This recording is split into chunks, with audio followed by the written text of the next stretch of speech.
Yankee Doodle went to town riding on a pony. Stuck a feather in his hat and called it macaroni. Walt! Yankee Doodle, keep it up. Yankee Doodle dandy. Mind Walter your Whitman! And your step, and with the girls be handy. Well, are you all washed up? Washed up? Leaves of Grass, Louisa. 6th edition, Louisa. Just published, Louisa. 20 new poems, Louisa. No, Louisa, I am not washed up. All I meant was, are you finished washing up? Because you invited Mr. What's-His-Name to visit it too, and you haven't even dressed yet. If I'm not ready, he can wait. I'm surprised you're receiving him at all. You turned down his first 2 requests. Those requests did not come from him personally. They were from publishers inviting me to parties where he would be the guest of honor. I know all your little vanities, Walter Whitman. You didn't go to those parties because Mr. What's-His-Name was the guest of honor and not you. Don't be ridiculous, Louisa. Then what made you change your mind and invite him here today? I read some interviews he gave. The reporters asked him what writers he would most like to meet in America. Mark Twain, Harriet Beecher Stowe, Longfellow. And who do you think he said, Louisa? Longfellow? No, me. He said, I do so hope to meet Walt Whitman. I think that Walt Whitman has given the world more than anyone else. More what? Look here. He says, there is something so Greek and sane about Walt Whitman's poetry. It is so universal, so comprehensive. It has all the pantheism. Oh, what's that? He's saying that my poetry encompasses all the gods and life forces in the universe. So that's why you invited him here today? Because he thinks you're a life force? Well, how could I refuse the request of such an astute and enthusiastic man? You like to be flattered, that's all it is. Don't be ridiculous, Louisa. It's the same with everybody who comes to call. You're like a big old dog that wants to be scratched behind the ears. I have no need of flattery, Louisa, or scratching. But I do enjoy a stimulating conversation now and then. You'll expect some refreshment, I suppose. And a fire. The English ones always expect a fire. I don't expect you to provide any warmth, Louisa. I know how uncomfortable you are making my guests comfortable. I washed your fancy dress shirt with the lace around the cuffs. Well, thank you, Louisa. That's very thoughtful. Well, you don't want him to think you're an American savage who can't dress for a famous visitor from England, do you? Of course not. And I've read quite a bit about his style of dress, too. The aesthetic style, he calls it. What does that mean? Well, look, he sent me a photograph. Is he a circus performer? In a manner of speaking, he's a poet, Louisa. He juggles words. He looks like someone on the stage. How old is he? I believe he's 28. A young man of 28 coming to visit an old man of 62. I don't understand it, Walt. Why on earth do they want to visit you, all these famous men from England? Because they've read Leaves of Grass, Louisa. Unlike you and George and all the literary Puritans of Boston, the poets and writers of England recognize my work for what it is. And what is it? The first true voice of America. A voice worthy of recognition and praise. The folks I know reserve their praise for God, not the godless. Someday, Louisa, someday I will have a home of my own, and you'll be rid of my incomprehensible presence. Of course, I will always be grateful to you and George for taking me in. Well, someone had to. We did what family does, Walt. We took pity and invited you to live here with us. Just like we did with your mother before she passed on. And just like we did with Eddie before you sent him to that place. Eddie's better off there. He was too much for you. Sometimes I think all you Whitmans are too much for me. Well, George warned me before you came. He said, my brother's peculiar and won't listen to nobody but himself. He's stubborn as a bull, George said. But he's my brother, so we must take him in and make the best of it. George has a rare gift for making his invitations as uninviting as his home. If it weren't for you, Louisa... I do my best. And you were very kind and helpful to me when we lost little Walt. And my second. You were kind. You understood what a mother feels when she loses a child. Here. Do you need help putting on your trousers? Trousers? I thought I'd greet him naked as Adam, wearing only my sombrero. I will never understand you, Walt. And neither will George. George inspects lead pipes. All he cares about is pipes and money. How could he possibly understand the life of a poet? Sometimes I don't understand it myself. It's the mystery of mysteries to me. How we each turn out to be the person we are. You're right, Lou. It is a mystery. Perhaps the greatest mystery of all. You and George now. You both have the same mother and the same father. But temperamentally, you're as different as fancy silk and plain muslin. I take it you think I'm the silk, Louisa. But really, I am the muslin. With embroidered lace cuffs. Here. Let's get these boots onto those big feet of yours. To be honest, I would prefer to live my life naked. But since I am now the most famous poet in America... I thought that was Longfellow. No, it's me. And now that I'm the most famous poet in America, people expect me to look memorable. And to wear clothes. I sing a song of nakedness, of the body electric and free, my flesh alive to the tender breath of spring and the hot panting of summer and the sweet chill of the river and the sea. I sing of freedom in all its forms, nature in its infinite variety. Well, you'd better sing a song about getting dressed, because your visitor is due any minute now. Is he coming from New York? No, Philadelphia. He's lecturing at the Horticultural Hall tonight. Oh, the Horticultural Hall? Then he must be famous. Well, the newspapers can't get enough of him. He knows how to give him a good line, I'll hand him that. He'll be on the 1 o'clock ferry, I expect. And then he'll have to walk up here to Stevens Street. Although it don't look like a man could walk very far in those duds. One of those publishers is sending him in a carriage. Oh, very grand. I don't recall any publisher ever doing that for you, Walt. That's because no publisher ever did. Is he a nobleman? Am I supposed to curtsy and call him sir or lord or something? Mr. Wilde.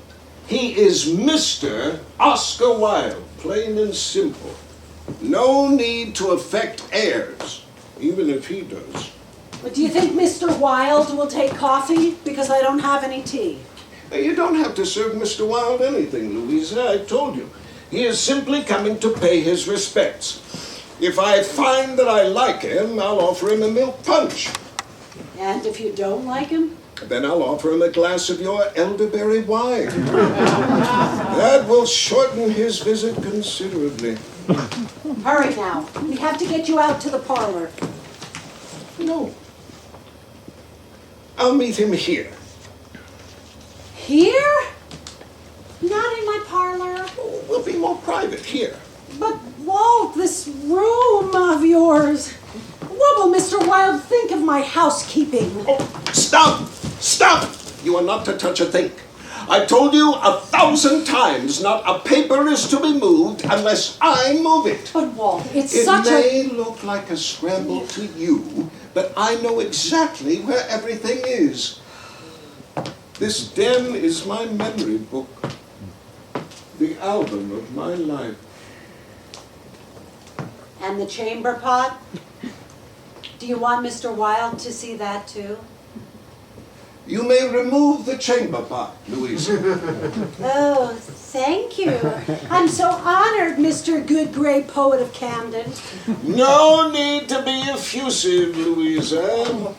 You do try my patience at times, Walter Whitman. The feeling is mutual, Louisa.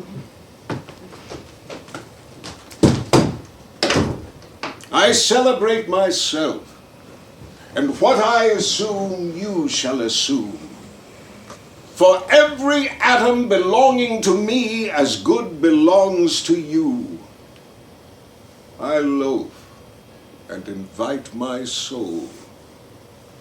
I lean and loaf at my ease, observing a spear of summer grass. That's who you were, Walt Whitman. Back in the full flush of manhood. And what are you now? Hold it up sternly. See this it sends back. Who is it? Is it you? Outside fair costume, within ashes and filth. No more a flashing eye. No more a sonorous voice or springy step. Such, from one look in this looking glass ere you go hence. Such a result so soon. And from such a beginning. Walt, he's here. Oh my goodness, I've never seen such a fine carriage. Black, with a pair of white horses. No need to be so excited, Louisa. This isn't a funeral. I've never seen such a fine carriage on Stephen Street. Oh, the neighbors are all outside gawking. What will he think of us? Oh, I look a fright. How shall I receive him, Walt? Should I open the door now? Wait until he knocks, Louisa, and then just open the door and ask the young man to come in. Louisa!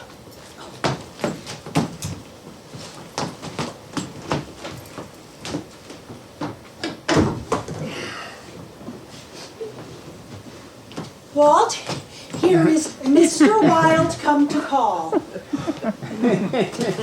Mr. Walt Whitman, I come as a poet to call upon a poet.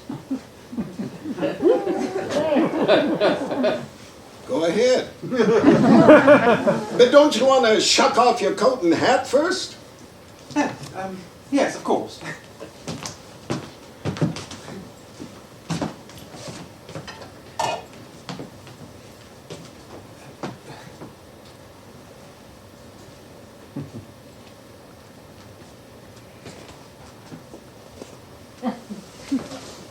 Thank you. Those are some mighty fancy duds, Mr. Wilde. I simply adore your American language. Mighty fancy duds. I shall remember that and quote you, Mr. Whitman. Well, these fancy duds, as you call them, are my aesthetic garb. I wear these clothes when I lecture. I see. It's a stage costume. To draw attention to yourself. I was afraid I wouldn't have time to change before tonight's sold-out lecture. The Horticultural Hall is quite a large auditorium, is it not? Oh, it's huge. It's the largest hall in Philadelphia. It was built for our American centennial. Does it hold 1,000, do you think? Way more than that. President Grant spoke there during the centennial. Have you ever lectured there yourself, Mr. Whitman, or given a poetry recital? No, they never invited me. But he did give a commencement address. Walt, what was the name of that college that asked you to give that commencement address? Dartmouth College. Dartmouth College. His schooling stopped when he was 11, and Dartmouth College asked him to come and speak. That's how famous he is. I read a poem for the students, as a strong bird on pinions free. And after all, the newspaper said no one could even hear him. Oh, dear. Well, acoustics and voice projection are of primary importance when one is a public speaker addressing a large audience in a large hall. My friend and Sarah Bernhardt taught me that. You must project to the rafters and beyond, she said. And what about your Lincoln talk, Walt? Plenty of people came to that and clapped like all get out when you read that poem. What poem was that, may I ask? You are my captain. Isn't that what it's called? No, Louisa, that is not what it's called. The title is, "O Captain, My Captain." It is not my best poem, Mr. Wilde. It is, however, the most popular. Well, popularity with the masses is desirable, of course, but never a true arbiter of taste or refinement, is it? In fact, quite the opposite. Would you care for a glass of elderberry wine? Louisa, would you put down that chamber pot and fetch Mr. Wilde a glass of your indescribable elderberry wine? Oh, gracious. What must you think of me, Mr. Wilde? It's quite all right. I collect Japanese porcelain myself.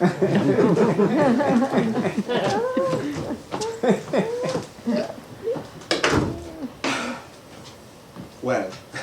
Well, Yes. Well. well, you seem to be quite popular, young Mr. Wilde, drawing the crowds and all the reporters wherever you go. There's a story about you in every one of those newspapers. On the front page, I hope. One does so hate to have one's name buried in the back. I know what it takes to get on the front page, Mr. Wilde. It's not easy. I'm sure you've been on the front page many times yourself, Mr. Whitman.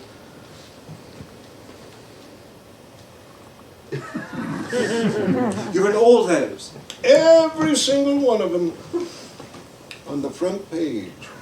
I couldn't possibly keep track of all the stories written about me. I use a clipping service for that purpose. Well, now that you're here in America, I'm sure you'll be clipped left and right. I certainly hope so.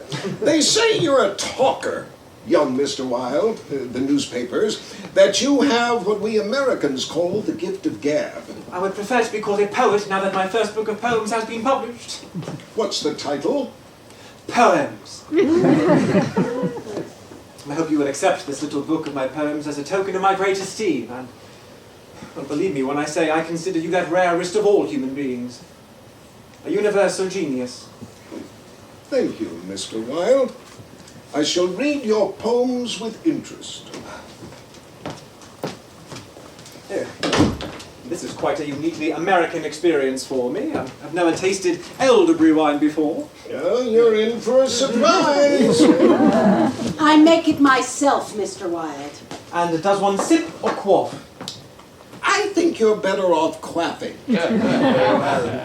Yes, to you, Mr. Whitman. And here's to you, young Mr. Wilde, to the success of your new book of poems and your American lecture tour. Good, isn't it? Indescribable. Oh, I'm so glad you liked it, Mr. Wilde. Would you care for another glass? No, thank you. It's an excellent tonic. You should feel its effects in your bowels in about 2 hours. Louisa, don't you have something you have to do outside of this room? No, Walt, it's all done. The house is as neat as a pin. Well, every room except yours, of course. Have you ever seen so many books and newspapers in your life, Mr. Wilde? I can't move them. I can't dust them. He won't let me touch them.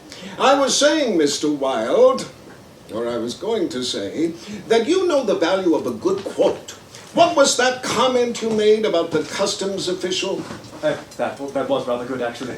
Well, when I disembarked in New York, there was a customs official waiting for me, and he said, "Mr. Wilde, do you have anything to declare?" And I said, I have nothing to declare but my genius. remember. It was plastered across every newspaper in the eastern seaboard. Poets aren't usually as witty as you seem to be, young Mr. Wilde. I should be less witty and more Whitman-esque. Is that what you're suggesting? I'm not suggesting anything. The Americans seem to be eating up everything you say. Yes, it is rather amazing to be in America on this lecture tour. In New York, they simply mobbed my carriage trying to get a look at me. I didn't know what to do, so I raised my hand and gave a kind of regal wave. But I'm sure you're accustomed to that kind of adulation yourself, Mr. Whitman. What are you lecturing about, Mr. Wilde? The English Renaissance in Art. That is the talk I shall give tonight, and when I return in May, I'll present a new lecture called The House Beautiful. Walt used to build houses, you know. He worked as a carpenter in Brooklyn. Indeed, I did not know that. I only knew him as a master carpenter of words. My husband built this house, you know.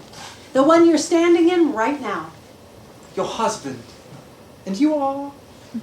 Mrs. Whitman. Mrs. Oh, good gracious, I'm so sorry. Louisa is my sister-in-law. Mrs. George Whitman. Oh, you thought... Oh, this is too utterly Please forgive me. How do you do? I thought you were a servant, you see, and I was marveling at the equality between... Well, may I say, what a charming drawing room is it that you've created here in Camden Town, Mrs. Whitman? This is the most remarkable drawing room I've been in since I arrived in America. This isn't a drawing room, Mr. Wilde. This is Walt's bedroom. My den, Louisa. I call it my den. Ah. So this is the den where the great man is lionized. Walt insisted on meeting you in here instead of out in my parlor. Oh, yes, that's your American word for drawing room, isn't it? Parlor. You must forgive my ignorance, Mrs. Whitman. The only American homes I've been in thus far were vast mansions on Fifth Avenue in New York City. Hobnobbing with the snobs. I beg your pardon? I said you've been hobnobbing. With the snobs. I suppose you have to. Rich people need their pets. Walt's been in such a tizzy about your visit, Mr. Wilde. That is not true. I am never in a tizzy. I am the least tizzy poet in America. Of course, Walt gets visits from all kinds of famous men here, you understand, because he's so famous himself. But he always receives them in my neat, clean, tidy parlor. Louisa, don't you have a chicken you have to slaughter for supper? No, we're having pork chops tonight, Walt. Chicken, pork chops, parlors. Mr. Wilde has come here to converse with me about important matters. In private, Louisa, one poet to another. Oh! Well, gracious. One famous poet to another. Excuse me.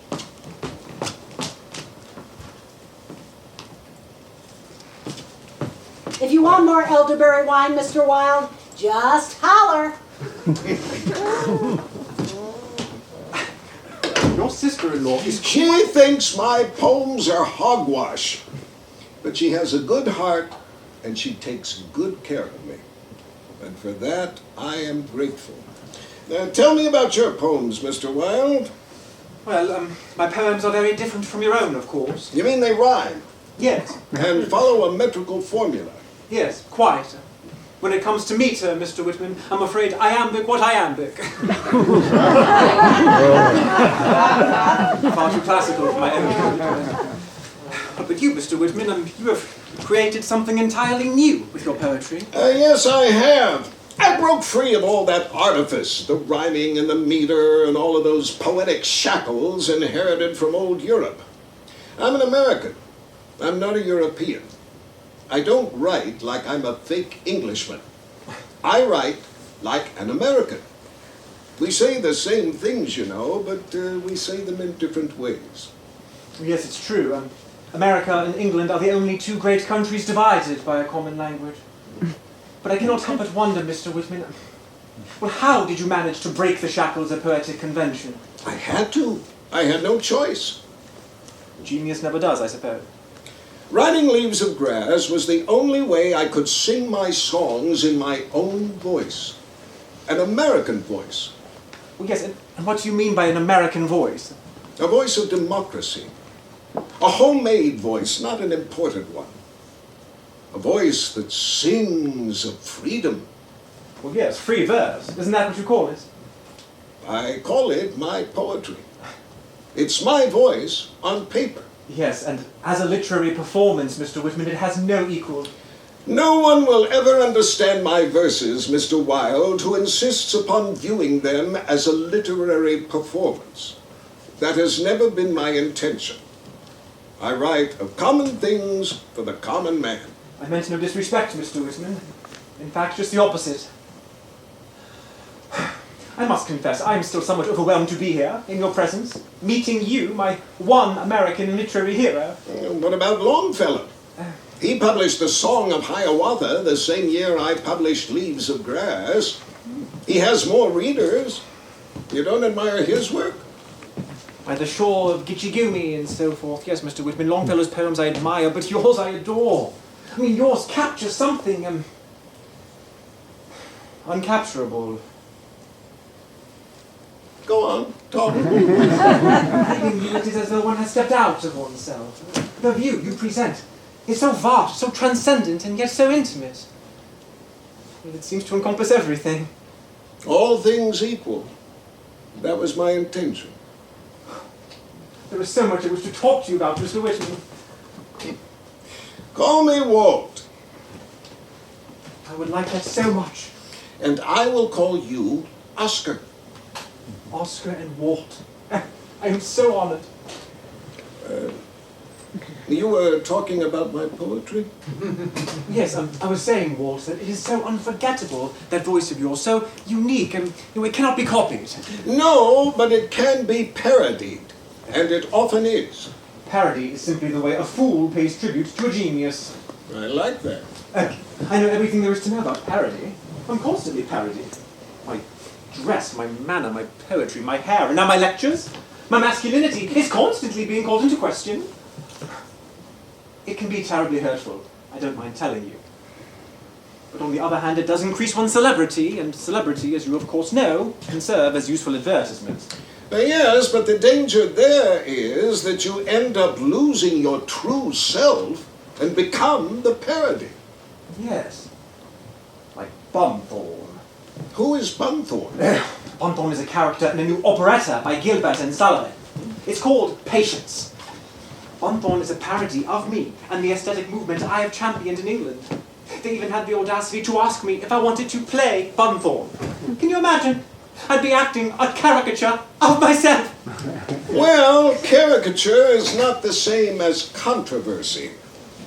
Controversy is what has dogged me and all 6 editions of my Leaves of Grass. Well, yes, I wanted to talk to you about that. Well, some of your poems are considered quite controversial, are they not? Because I tell the truth. Because I tell the truth about the human body, which is as important and as beautiful and sacred as the human soul. And I tell the truth about physical love. I sang honestly about the physical love between man and woman. And man, in the Calamus poems. You've read my Calamus poems? I know them by heart. You're the first man to admit that to my face. Resolved to sing no songs today, but those of manly attachment. I proceed for all who are or have been young men, to tell the secret of my nights and days, to celebrate the need of comrades. Tell me, how did you come upon my Calamus poems? My mother bought Leaves of Grass when it was first published in England. My Calamus poems weren't in that edition. The editor removed them. He said they would offend your English censors. Well, yes, it's true. The English may lack sense, but they certainly do not lack censors. So tell me, where did you really come across my Calamus poems? They have not been published in any English edition. At Oxford. One of the boys stole an American edition from his father's library and shared it with me. we'd go for walks. Take turns reading your poems aloud. I'm glad to hear that. Because my poems are meant to be read in the open air. That's where they were formed. And that's where they should be sung and declaimed. Like a voice of nature. You say your mother bought the first English edition of Leaves of Grass. Yes, she adored your poems. Read them aloud to my brother and me when we were boys. My mother is a poetess, you know. What's your mother's name? Well, she's Lady Wilde, of course, but as a writer, she's known as Speranza. Quite well known in her day. What were her poems about? Freedom. Irish independence. She is a fierce Irish patriot. A nationalist, as I am. You know what an American calls an Irishman, don't you? Something awful, I suppose. A Mick. I am not a Mick, but I am definitely an Oscar. Oscar Fingal Flapper Chief Wills Wilde. Irish blood, stuffed into English education and English society. Tell me, what did you think of my Calamus poems when you read them? With your friend at Oxford? You really want to know? I wouldn't have asked you if I didn't. All right, they excited me. And they frightened me. Why? Their honesty. Honesty should never be frightening.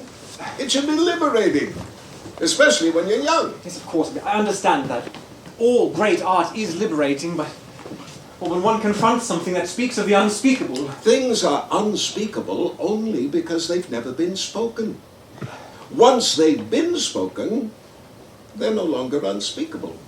Yes, but the courage it must have taken to write those poems and to publish them, and of course... What? One cannot help but wonder how one can write about that kind of love, and why one would write about that kind of love unless one had experience of that kind of love oneself. A man can love a man just as deeply and truly and tenderly as he can love a woman, and be no less of a man for it. Do you honestly believe that? I know it. So you have experienced something with another man that is deeper and more intimate than mere friendship? I've had a long life. I've experienced many things. Haven't you? Or does most of your experience come from books? Well, yes, it's true. Literature has been my life, and my father was a writer, my mother is a writer, my brother is a journalist, and I'm a poet and a scholar. I won the Newdigate Award twice for my poems. I've never won an award for any of my poems. I find that shocking. So do I. They should be on their knees, worshipping your genius. I couldn't agree more. But awards here are only awarded to those lucky enough to attend the important colleges. Yes, it's the same in England. What did you study there at Old Oxford University? I took a first in classics. Ah, so obviously you read Homer. Oh yes, in Greek, of course. I love Homer. I love the Odyssey. I love the old epic tales. And Homer, you know, well, I must confess, Homer was an influence on me. One might say then that your Calamus poems are, in a sense, Homer erotic? My Calamus poems are honest depictions of the love between comrades.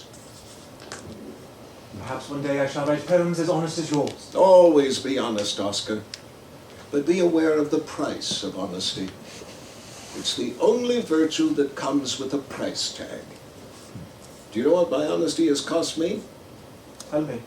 When I published Leaves of Grass in 1855, at my own expense, I sent copies to every newspaper, every journal, every important literary person in America and England.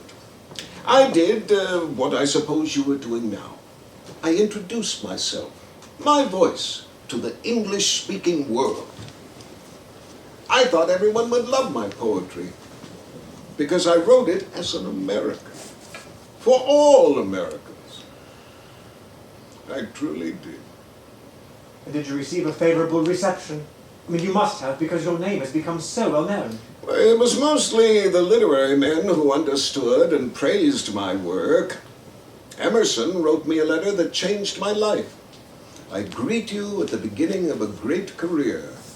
He was my hero. Can you imagine what those words meant to me? And the others, what did they say? Thoreau was pleased, Longfellow was congratulatory, Carlyle, Swinburne, Tennyson, your countrymen were generous in their responses. Which should make you very proud, Walt, since the English never appreciate a poet until he's dead. And as for the rest, the reviewers whose reviews sell books, they said my poetry was filth. They said it was insane. The product of a disordered brain. One reviewer suggested that I burn my poems and then commit suicide. Good God. Well, everyone's a critic nowadays, except for the critics. That's the price I've paid for writing honestly and truthfully. And those charges have followed me and followed Leaves of Grass for 27 years and 6 editions. I did want to ask you, there is a new edition, is there not? There is always a new edition. Leaves of Grass is my unending life's work. I add to it and I subtract from it and I move poems around and put them into different groupings and change the punctuation and sometimes the titles. When one edition is finished, I start on a new one. And a new edition has just been published, has it not? It has. I thought so. And I went to Winemakers in Philadelphia to buy a copy, but Winemakers did not have it. They told me they refused to stock it. I asked why. I said, America's greatest poet lives just across the river from here. He should be celebrated. You should have his books on prominent display. And do you know what they said? They said, we do not sell obscene literature.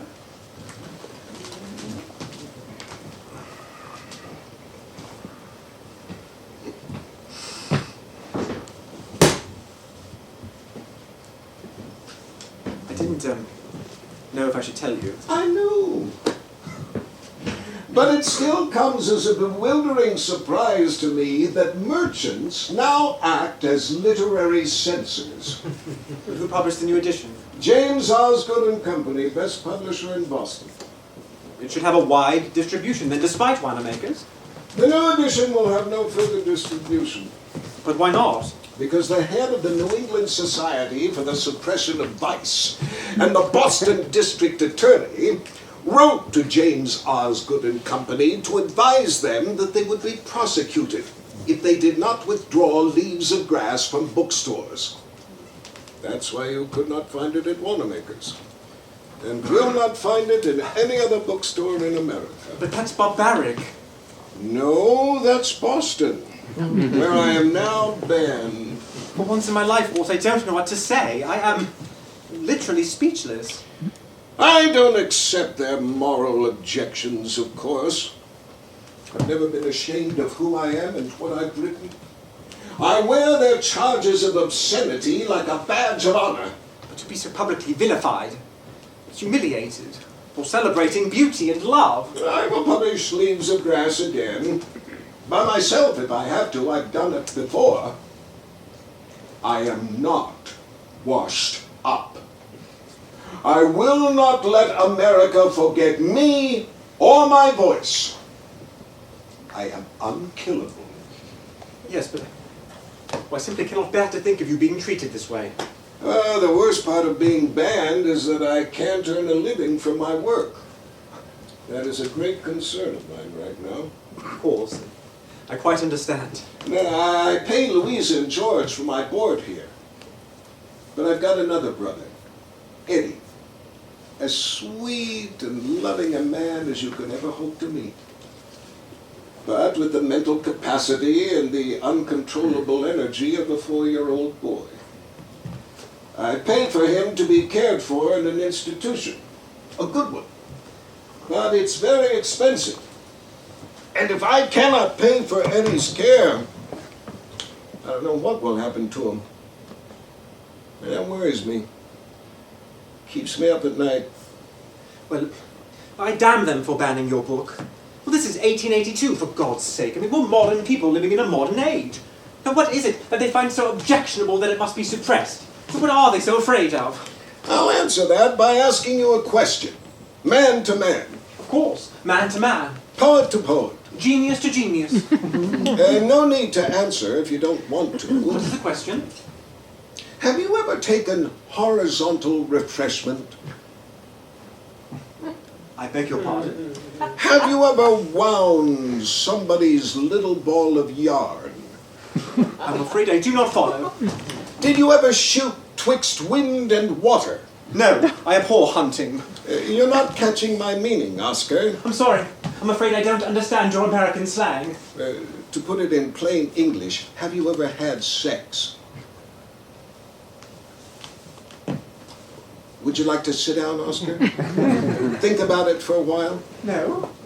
Yes. Yes, I would like to sit. Yes, thank you.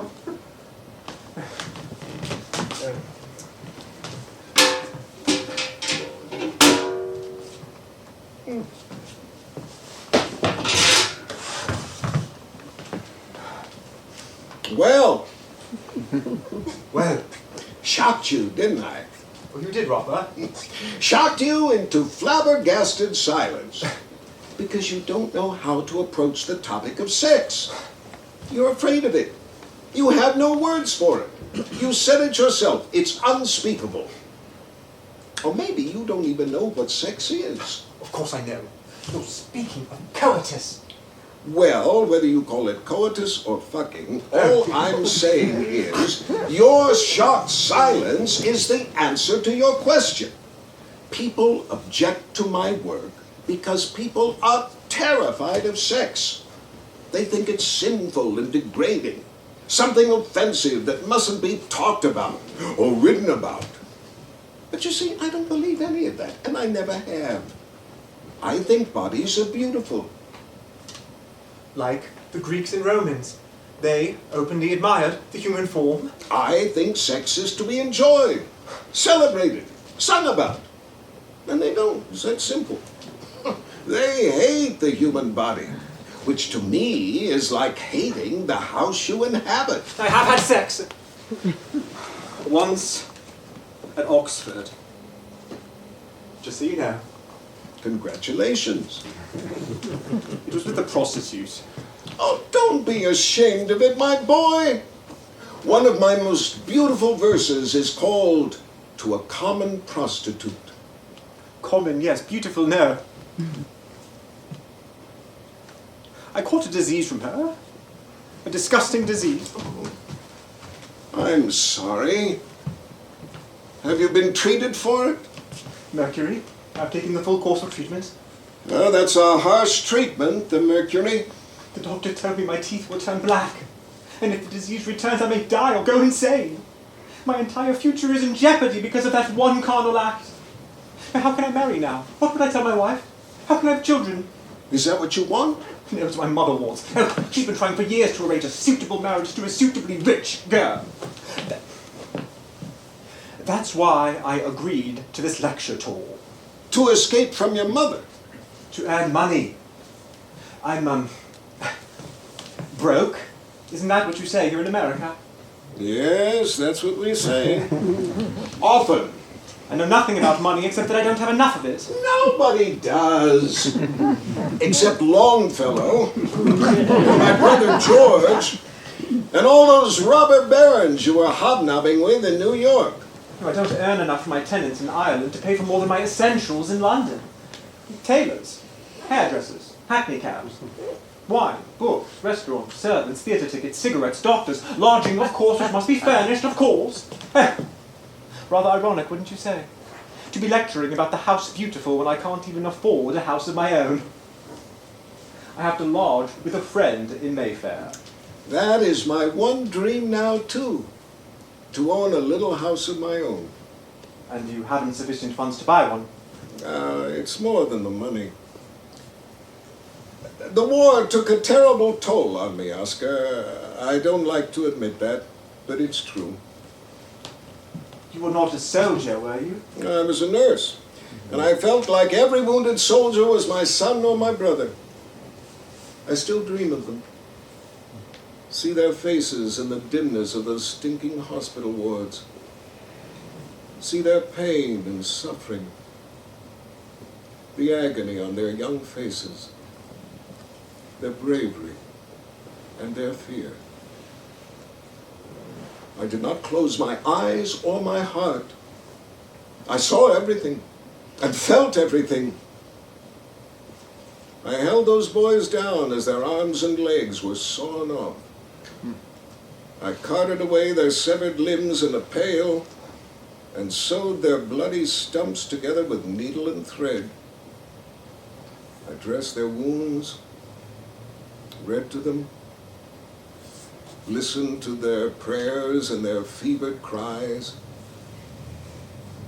I tried to comfort them. I wrote their letters. Their final goodbyes were in my handwriting.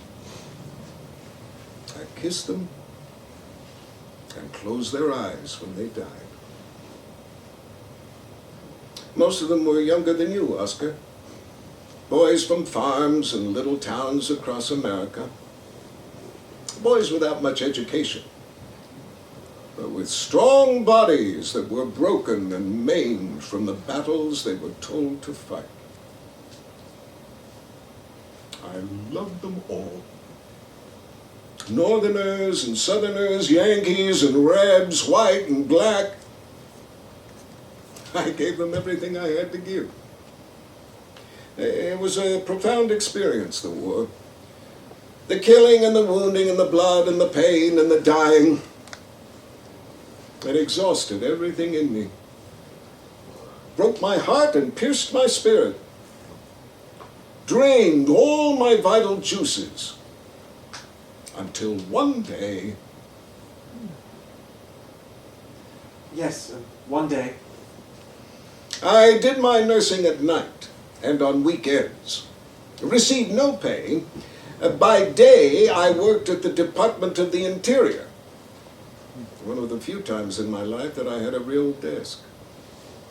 But then I was told to leave, and that I would not receive a letter of recommendation. But why? A man named James Harlan. When the war ended, Lincoln appointed him Secretary of the Interior. Harlan felt it was his Christian duty to purge the department of anyone who did not conform to what he called Christian civilization. One day, he found a copy of Leaves of Grass sitting on my desk. Harlan said it was an immoral book. He accused me of being an immoral man. He said I'd never work for the federal government again. Ain't seen that! Walt, are you all right? Should I call Mrs. Whitman? I saw Lincoln, you know, several times. I never spoke with him, but we nodded to one another. I saw him performing his presidential duties. He was like a great captain, trying to steer a ship that had been torn in two. He was my hero. And when he was killed, I felt such grief. I had to express it somehow. When lilacs last in the dooryard bloomed, and the great star early drooped in the western sky in the night, I mourned, and yet shall mourn, with ever-returning spring, ever-returning spring. Trinity sure to me you bring, lilac blooming perennial, and drooping star in the west, and thought of him I love. I don't think I could ever feel that way about Queen Victoria. And then it happened. It was waiting for me. And then it came. It claimed me. It changed my life. You fell in love? I had a stroke. That's how fast it came upon me. That fast! Everything went dark. I fell down. I couldn't move. I couldn't speak. I babbled like a baby. I could not comprehend my own words or make myself understood. I, a poet, became incomprehensible to myself. Walt, I'm so sorry. It was 9 years ago. I was 53 years old. That was the war finally catching up with me. All the suffering, all the death, losing my job, Lincoln's assassination, my mother's death.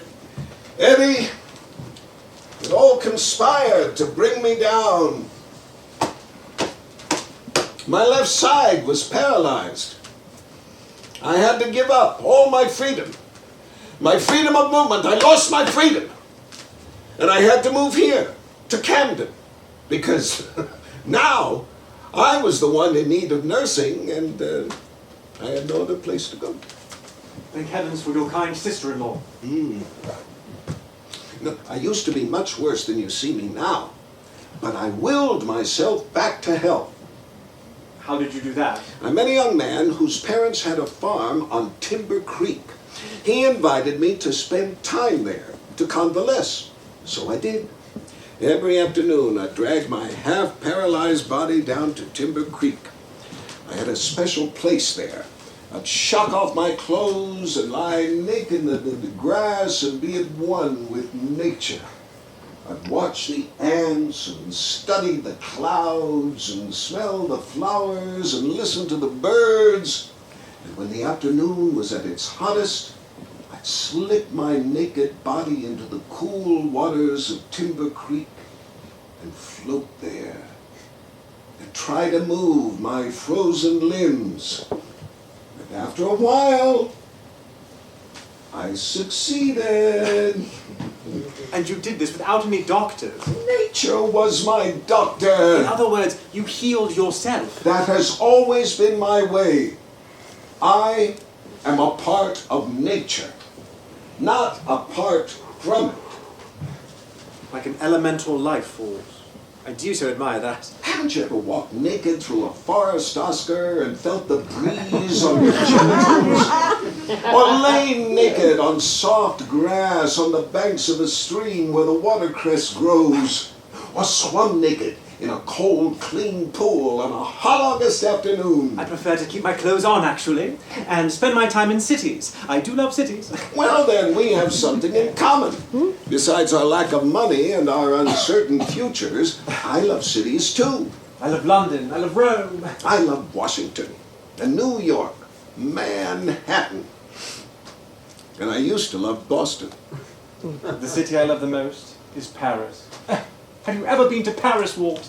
No, but I've been to Canada. You know what they say about Canada? No, what do they say? They say when a good Canadian dies, his soul goes to Paris. And what about a bad Canadian? When a bad Canadian dies, his soul stays in Canada. Oscar, you must be thirsty. Would you like a milk punch? I thought you famous men might like a milk punch. Have you ever had an American milk punch, Mr. Wilde? No, I'm afraid I've been condemned to a life of champagne. Milk punch is Walt's favorite drink. He has one every afternoon about this time. It's not as good as my elderberry wine, of course, but the milk is fresh and the brandy Is plentiful, I hope. Walt likes a goodly dose of brandy in his milk punch, even though he once took the pledge. The pledge? What pledge? The pledge never to drink a milk punch without plenty of brandy in it. The temperance pledge. To stop drinking alcohol. Don't you have that in England? Well, if we do, I've never heard of it, and if we did, I don't think anyone would sign.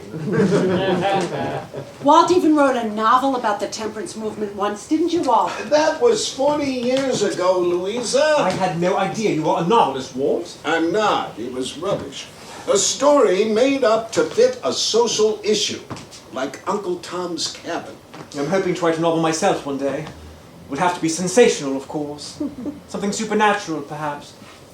Self-portrait that comes to life and kills the artist who painted it. Something along those lines.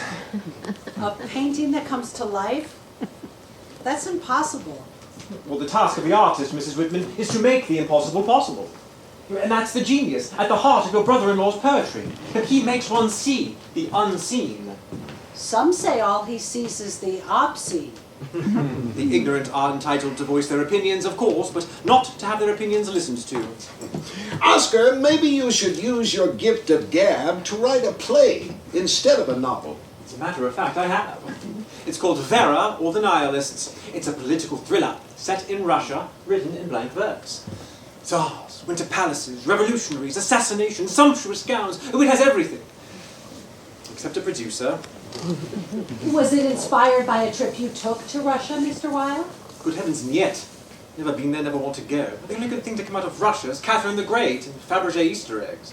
But I take it you've traveled a great deal, seen many different places, like Walt has. Oh, yes, I was just telling Walt that he must go to Paris, where the French treat artists with respect. And in fact, they know your work, Walt. They do? They regard you as the American Baudelaire. They do? Yes, they do. Oh, you would love Paris, Walt, and Paris would love you. Oh, it is the most beautiful and artistically advanced city in Europe. And one can live there as a true bohemian without being judged. I could introduce you to all my artist friends there. I'm sure you'd enjoy meeting Rimbaud and Sarah Bernhardt, of course. Oh, she was just here last year. Remember, Walt? Sarah Bernhardt, that French actress. She was on tour in... La Dame aux Camélias, no doubt, playing the beautiful, consumptive courtesan. Everyone was talking about her death scene. Yes, Sarah has made a lucrative career out of dying, and I don't mean her hair. Is it true she sleeps in a coffin? Only when photographers are present. Oh, I wanted so much to see her, but George hates plays. And our pastor said she was immoral. Sarah, immoral. I'm sure she'd find that amusing. Do you know many other famous women, Mr. Wilde? Thank you for the milk punch, Louisa. Walt, Mr. Wilde was just about to tell me about some of the other famous women he knows. Women who don't spend their lives being servants to famous men. Libiamo, libiamo, libiamo, dun dum, Walt? bum bum da da da dum da da da da dum dum. Is he all right? Libiamo, libiamo, libiamo, bum bum bum bum bum da da da dum da da da dum. No need for concern, Louisa. I was merely celebrating a sudden chain of cerebral connections. What's a cerebral connection? All right, see if you can follow this. Oscar mentioned Sarah Bernhardt and the play she was in. Yes, The Lady of the Camellias. The French play, La Dame aux Camélias, was turned into an Italian opera by Giuseppe Verdi. Yes, La Traviata. I saw La Traviata in 1856 at the Academy of Music. I went to the opera all the time when I was a young man in Manhattan. Italian opera. It was a revelation to me. The way the songs unfolded. So gorgeous and unforgettable. Donizetti, Rossini, Bellini, Verdi. The melodies are always in my head. They were an inspiration for Leaves of Grass. How extraordinary. You're saying the rhythm and meter of your free verse was inspired by Italian opera? Mm-hmm. And that, Louisa, is why I was humming an aria from La Traviata. Not because I was drunk or insane or having another stroke, but because Oscar mentioned Sarah Bernhardt and La Dame aux Camélias, which became La Traviata, which I saw in 1856 and have never forgotten. Huh. My husband hates that kind of singing. He hates anything in a foreign language. Mr. Wilde did not come here to discuss George's dislike of Italian opera, Louisa, or your own. He came to have intercourse with me. In that case, will you stay to supper, Mr. Wilde? He has to get back to Philadelphia for his sold-out lecture. It's no trouble. I can get an extra pork chop. I'm sure George won't mind. Oh, Louisa, please. Mr. Wilde and I have much to discuss before he takes his leave. Well, God forbid I should interrupt the intercourse of two famous men. Oh, please, Louisa. No, I'll just go wait for George. I'm sure he'll have plenty of fascinating stories about all the famous lead pipes he's met.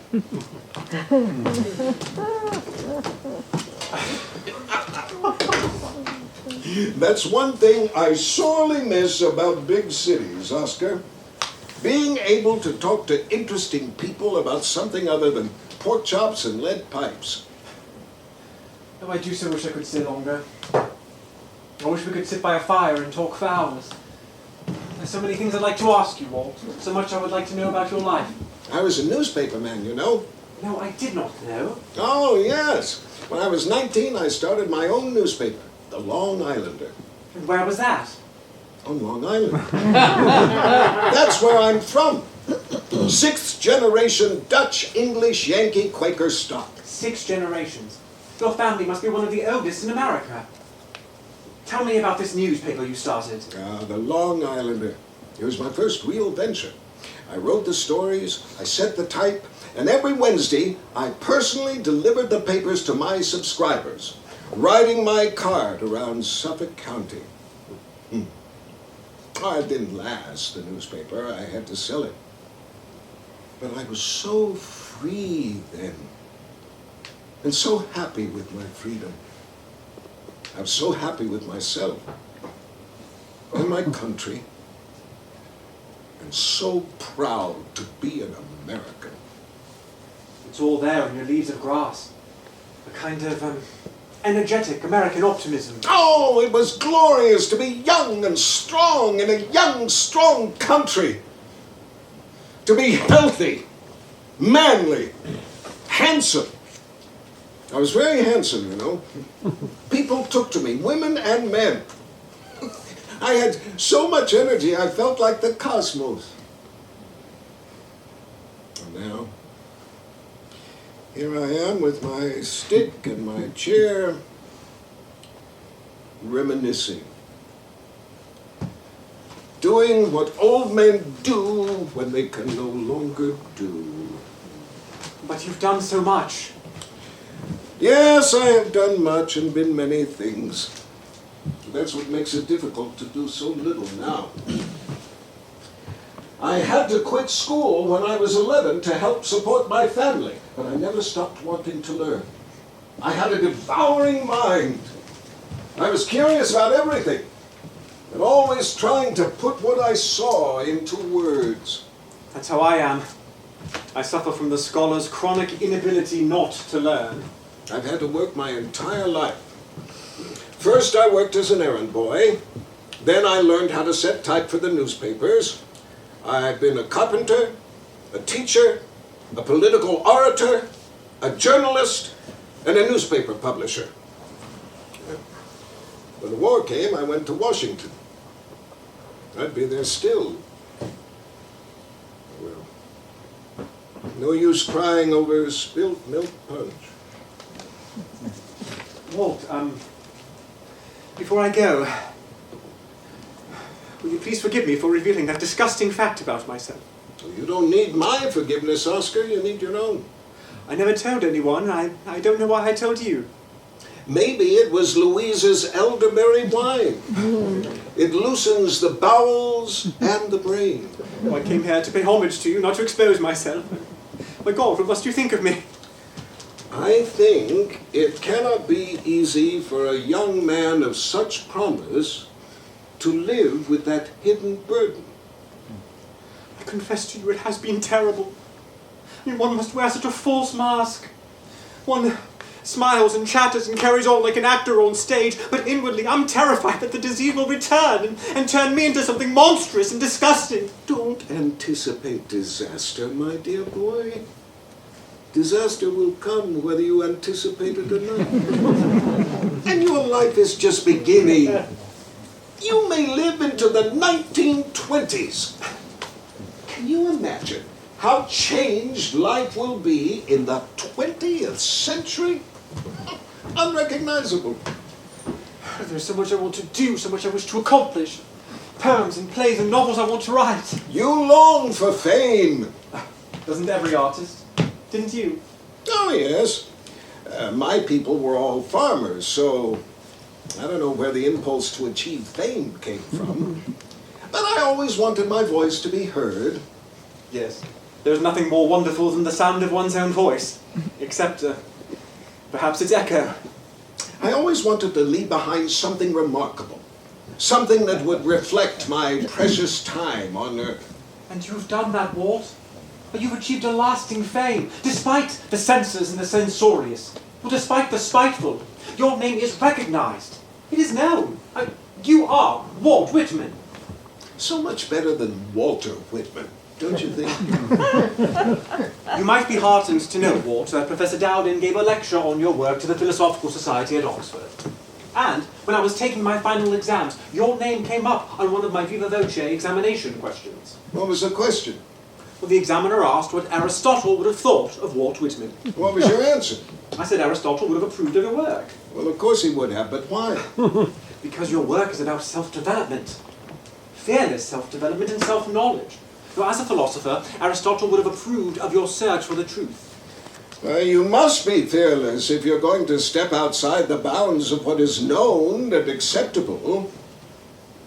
But you must also realize that there are always consequences for telling the truth. Yes.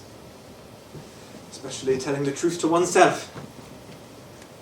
Tell me, those classics professors of yours, did they ever discuss the cult of Greek love? You mean the love of an older man for a younger? It could be the other way around, you know. The love of a younger man for an older one. Not according to the Greeks. We're not in Greece, Oscar. We're in Camden, New Jersey. So we are. Did they speak of Greek love, your professors? It was sometimes alluded to, but always ascribed to a brief period of decadence in Athenian society. I see. Well, thank you for telling me that my poetry is known at Oxford University, in the land of Shakespeare, Keats, and Shelley, and your great poet laureate, Alfred Lord Tennyson. Tennyson. You don't admire Tennyson?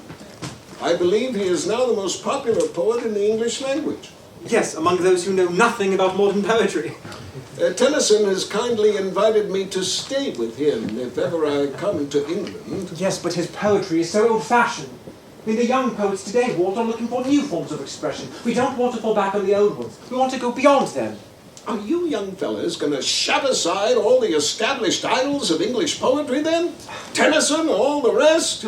Tennyson lives apart from his time. He lives in a dream of the unreal. We, on the other hand, move in the very heart and essence of today, just as you did. Did? Do, just as you do. Your work is real and vital in a way that Tennyson's is not. Well, I accept reality, and dare not question it. I'm going to remember that, Walt, and quote you. Because I think you have no idea how England shackles the hands and spirits of her writers and artists. It's the weight of old customs in an old country that holds people back. It's like breathing stale air in a moldy tomb. Precisely. And that's why the American masses are superior to the masses in England. I mean, you had your revolution. You broke away from the awful ways of long-established customs. You're free to express yourself in a way that we are not. We Americans can be more natural, I suppose. But we have our literary elites, too. Our cliques and our colleges filled with mediocrities who cling to the old ways and offend no one because they say nothing real or original. Who is this fellow? Oh, that's Pete. Pete Doyle. Should I know his name? Is he an American poet? No, he's an American streetcar conductor in Washington, D.C. Really? The two of you look so, intimate. We are, or were. I met Pete after the war. He had been a Confederate soldier. I used to ride on his streetcar line. We always had a good time. Yes, well, he looks quite merry. Well, Pete likes his whiskey. I do so admire your ability to be friends with the common man. I like to be friends with everyone, Oscar, high and low. I like to hear what people have to say, from all walks of life. Yes, very important, very, democratic. And who is this dashing young fellow? Oh, that's Harry Stafford, the boy whose parents have the farm on Timber Creek. Is he also a streetcar conductor? No, Harry was working as an errand boy at a newspaper when I first met him. He took a shine to me. Ah, younger for older, I see. Well, I love dear Harry, but he's such a moody and impulsive boy. One minute he's frisky and affectionate, and the next he's writing me angry letters and sending back my friendship ring. Dear me. It sounds like quite a tempestuous relationship. Oh, it was. Especially after he found out about Ed. Who is Ed? Ed Cattell. He worked for Harry's parents as a farmhand. Big, strapping boy. He'd sneak down to Timber Creek, and we'd take mud baths together. Mud baths? How extraordinary. like two Adams playing without an Eve. No, without Harry. Because Harry was always so jealous of my other friends. How exactly does one take a mud bath? Why, it's easy as pie. You just shuck off your duds and smear mud all over your body. Then you lie in the hot sun and let the mud bake dry. And then you slip into the water and wash the mud off, and your skin feels as soft as a baby's bottom. How delightfully primitive. Didn't you ever take mud baths with your friends at Oxford? There must be plenty of mud around there. Yes, but we tend to smear it on others rather than ourselves. Now, why does this person look so familiar? Probably because it's me. Walt, of course it is. I didn't recognize you without your... That's the lithograph portrait I put into my first edition of Leaves of Grass. I was 35 years old. How handsome you look. So jaunty and carefree. And that expression on your face, so knowing. A kind of invitation to... Well, I don't quite know what. I didn't reveal my name in the first edition, but I put in that likeness. You might say that was my signature. Why didn't you put your name in the book? Testing the waters. I knew the work I'd done was good, and I also knew how radical it was. It was and is unlike any poetry that's ever been written. I have no false modesty about it. I love it as I love myself. And writing those lines was... It was as if... As if you were talking to God. Yes, but God was in myself. I was God, and I was a part of everything. A curtain had opened, you see? A curtain that had obscured my vision. It opened. I saw reality for the first time. Truth, without judgment. Things as they are, and not as I had been taught they should be. Everything was alive. It was as simple as that. I was alive. I worked in Brooklyn, but I would ride the ferry over to Manhattan and lose myself in the crowds, in all the wonder and squalor of it. I walked and walked, and I looked and looked, and I talked and talked. Everything was so new, yet part of some ancient rhythm. And it all seemed so unbearably beautiful because it would not last. I would not last, but my consciousness would last if I could capture it and put into words what I saw and felt as a young man in a young country. Writing Leaves of Grass was the most profound experience of my life. It was what I might call a mystical experience. Union of brain, body, and soul. Yes, I can understand that. The brilliant flow of your lines, Walt. The extraordinary beauty and simplicity of them. Now, well, how did you come upon this idea of free verse? Your lines do not rhyme, but they are broken up like lines of poetry, and they read like lines of poetry. How did you decide where to break them up on the page? What is your theory of composition? Well, you know, as I told you, at one time of my life, I set lines of type for newspapers. Now, when the typesetter comes to the end of a line, he stops short and goes ahead on the next line. That's it. I aim at making my verse all neat and pretty on the page, that's all. Like the epitaph on a square tombstone. Excuse me, Mr. Wilde, but your carriage driver wanted me to tell you that you must leave in just a few minutes. So soon? If he's to get you on the 4 o'clock ferry, yes. That's the last run of the day. Very well. He was freezing, your driver. I asked him, come in, sit by the kitchen fire. Well, why don't you give him a cup of coffee, Lou, before they leave? Oh, no, no thank you. American coffee does not agree with me.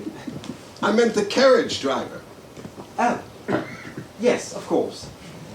I'll leave you two famous men to say your goodbyes. And I'll come back to fetch you, Mr. Wilde, when it's time for you to go. You've been very kind, Mrs. Whitman. Thank you.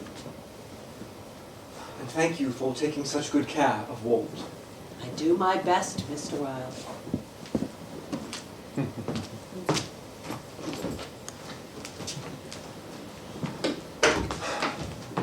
Well, Well, Walt.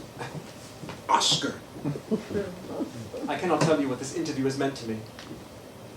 Try. I was so nervous when I sent you my photograph. You were hoping that you would agree to see me and afraid you would not. Yes, I've got that photograph right here. What do you think of it? I had 20 poses taken in New York for publicity purposes. I'll have it framed. Add it to my collection. I hope when you look at it, Walt, you will remember me. Remember this delicious afternoon in January 1882, when I came to call upon my American hero, the immortal author of Leaves of Grass. Immortal and immoral. Yes, I will remember you. And would you be so kind, Walt, as to present me with a likeness of yourself? Of course. From then on now, May I have one of each? I will inscribe and send them to you. I shall cherish them. How many cities will you visit on your lecture tour? I think I have 140 lectures, but I have no idea where they all are. I leave all that to my manager. All I know is I go across the entire country by train and steamer and stagecoach, from New York to California and then back again. I wish I could make such a journey again. I did once, you know, 5 years ago. I traveled by myself across America. I felt it was my last chance to do so. I saw the great plains, I saw the mountains, I saw the vastness of my homeland, the industry, the hard toil of creating a democracy. My presence was not greatly noticed, as yours will be, but I took the bones of America into my soul. I've just had a brilliant idea, Walt. Come to Philadelphia with me. Be my guest at the lecture tonight. I'll put you up at the Aldine, give you a champagne supper afterwards, and see that you get safely back to Camden Town tomorrow. Oh, that is very kind of you, Oscar, but I cannot accept. Louisa would be crushed if I didn't stay and eat her pork chop. She would scold me for days. Of course. It was just a sudden fancy I had, so we could keep talking. You said you would be returning in May. Yes, may I call on you then? I will expect you. And I would expect to receive your photographs.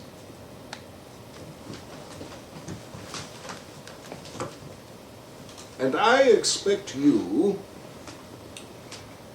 to give me a farewell kiss. The kiss a son gives to his father. I never kissed my father, Walt. He's a very forbidding person. Well then, the kiss a young soldier gives to his mother before he marches off to war. I never fought in a war, Walt. I've never been in a battle, except with myself. Well then, the kiss of a fellow poet, the kiss of a comrade, and a friend.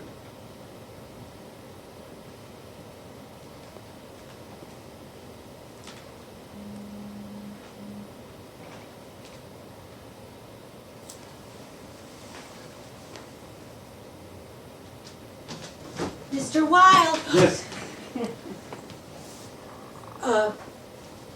Your driver said it's time. He's out at the carriage now. Thank you.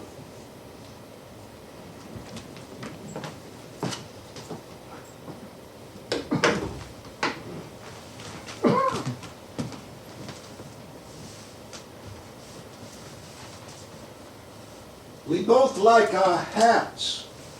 And fine lines of verse. Cerebral connections. I hope you will read my poems, Walt. You may not have noticed, but I inscribed my book to you. I did notice. And I will read them. And here's a copy of Leaves of Grass for you, the edition you could not purchase at Wanamaker's, with the Callum's poems. I shall treasure it.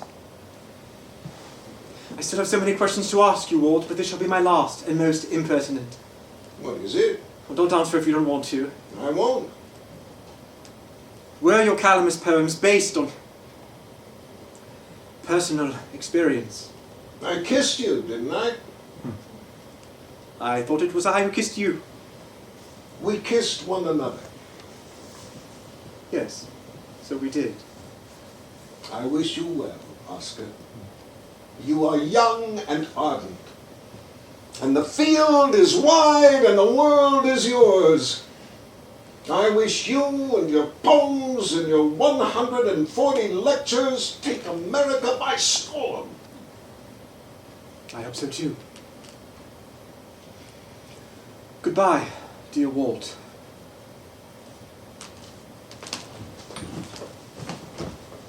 Goodbye, Oscar.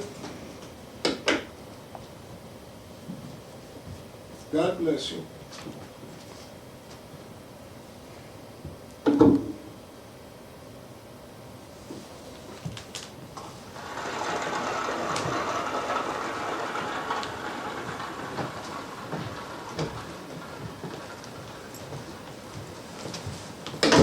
Well, he's gone. Your famous guest. He was a nice young man. We had an interesting conversation. I didn't really get a chance to speak with him. He's coming back in May, my birthday month. Well, that will give you something to look forward to. Yes. And the lilacs will be in bloom.